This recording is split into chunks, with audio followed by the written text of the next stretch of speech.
বলছি, ইব্রাহিমের class teacher. একটু কথা বলা যাবে? জি বলেন। অঙ্ক বাংলায় ওর গ্রেড মাঝারি, বাট পেইন্টিংয়ে অবিশ্বাস্য। কি বলছেন এসব? স্কুল আর্ট কম্পিটিশন ওকে পাঠাতে চাচ্ছি। একজন পেশাদার আর্ট টিচার খুঁজবেন? থামুন থামুন থামুন, কি বলতে চান? কিসের পেন্টিং? আপনাদের স্কুলে কি আমি আমার ছেলেকে পেন্টিং করাতে পাঠাইছি? ওর গ্রেডস খারাপ আর আপনি বলতেছেন ও পেন্টিং ভালো পাচ্ছে? লেই থামো তো, কথা বলতেছি দেখতেছো না? ওর গ্রেডস কেন এত খারাপ হলো আমাকে বলেন। হেই শাট আপ, দেখতেছো না ফোনে কথা বলতেছি? এই পেন্টিং করে করেই তো তোমার রেজাল্টের এই অবস্থা। তোমার টিচার ফোন দিয়ে আমাকে বলতেছে কি দেখাইতে চাও? সারাদিন পেন্টিং পেন্টিং পেন্টিং, এসব ননসেন্স দিয়ে তোমার কোনো ফিউচার হবে? I'll call you back.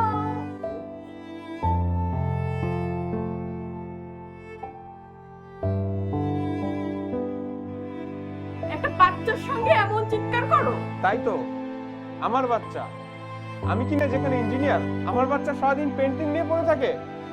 ভবিষ্যৎ মানেই শুধু ইঞ্জিনিয়ার না হোসেন, ওর স্বপ্নটা দেখো।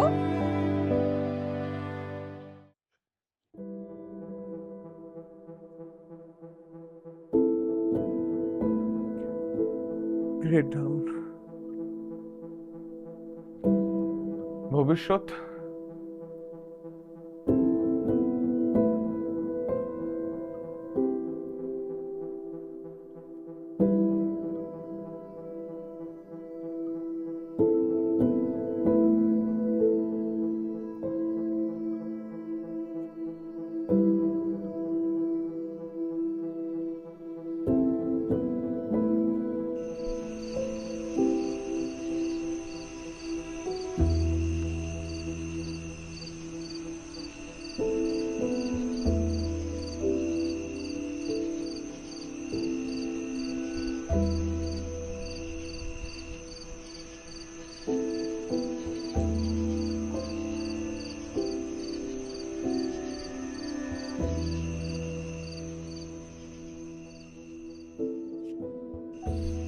I'm sorry শিলা, আমি জানি আমি অনেক বড় অন্যায় করে ফেলেছি,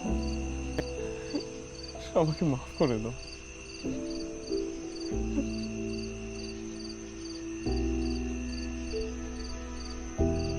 আমাদের ছেলের আমার মতো ইঞ্জিনিয়ার হতে হবে না, ও আর্টিস্ট হতে চাক আর ও যাই হতে চাক, আমি ওর জন্য ব্যবস্থা করব।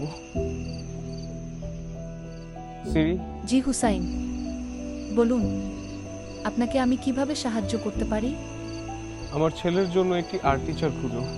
খুঁজছি, আমি ক্রিয়াকারকে একজন ভালো আর্ট টিচার খুঁজে পেয়েছি। আমি কি তাকে বুক করব? প্লিজ বুক ইট। ক্রিয়াকারকে আপনার বুকিংটি সম্পন্ন হয়েছে। আমাদের ছেলে আর্ট শিখবে না। আমি জানতাম হোসেন তুমি বাবা হিসেবে এতটা খারাপ না।